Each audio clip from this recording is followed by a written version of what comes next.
So in this segment we will start by looking at the next type of micro operations, which are shift micro operations. So shift, as the name suggests, is used to shift data a certain number of positions. So there are different types of shifts: logical shift, circular shift, arithmetic shift.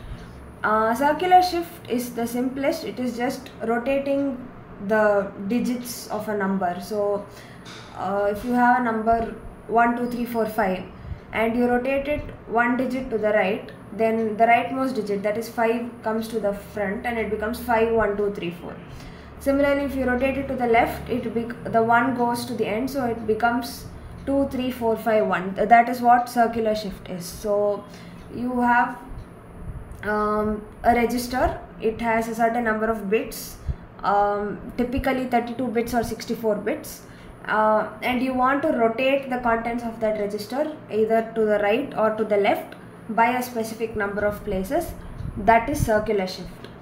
Arithmetic shift is it shifts a signed number. This signed number is important because this is what differentiates arithmetic shift from logical shift. So arithmetic shift, again, left shift meaning all the digits are pushed to the left by one place and the rightmost place is filled with a 0. Right shift, all the digits are pushed to the right by one place and the leftmost gap is filled with a 0. And that is exactly what happens in a logical shift also.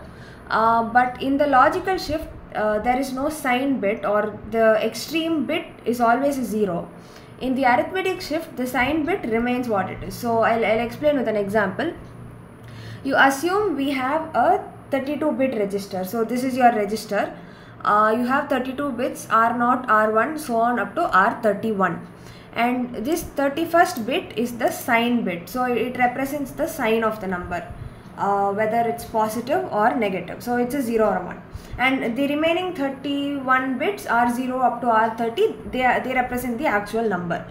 So in a logical shift, if I say left shift, then R0 would come to R1, R1 would come to R2, so on. R30 would come to R31, and this R0 would be filled with a 0. Similarly, if I said logical right shift, this R31 goes to R30, R30 goes to R29, so on. R1 goes to R0, and this R31 would be filled with a 0. That is a logical shift.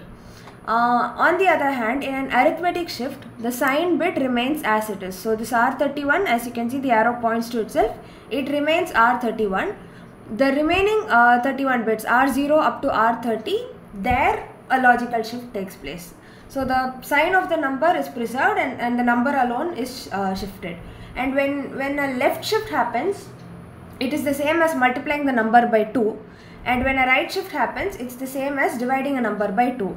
Why so? Because in the binary system, every digit corresponds to a place value which is a power of 2. So it is 0, 2, 4, 8, 16 and so on. So when you put a 1 in the next position, it is basically multiplying by 2. So for example, for 8 it is 1, 0, 0, 0. And for 16 it will be 1, 0, 0, 0, 0, which is just a left shift.